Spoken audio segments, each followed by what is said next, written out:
Hi, in front of me I have Cubot X19 and I'm gonna show you how to check the IMEI number and the serial number on this device. First, let's open the settings. To do it, swipe up on the home button twice, like this, and then tap on the settings icon. In settings, let's scroll down and select the system. Here tap on the advanced and select about phone. Now let's scroll down. And here we have the IMEI numbers of our device, as you can see.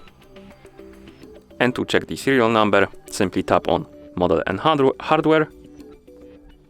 And here we have the serial number. You can also check the IMEI numbers another way. To do it, open the phone app. Tap on this icon right here to open the keypad and enter code *#06#. And this code opens the IMEI info menu, and here you can check the IMEI numbers of your device.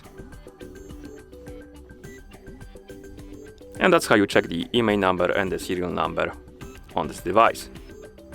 Thank you for watching. If you found this video helpful, please consider subscribing to our channel and leaving the like on the video.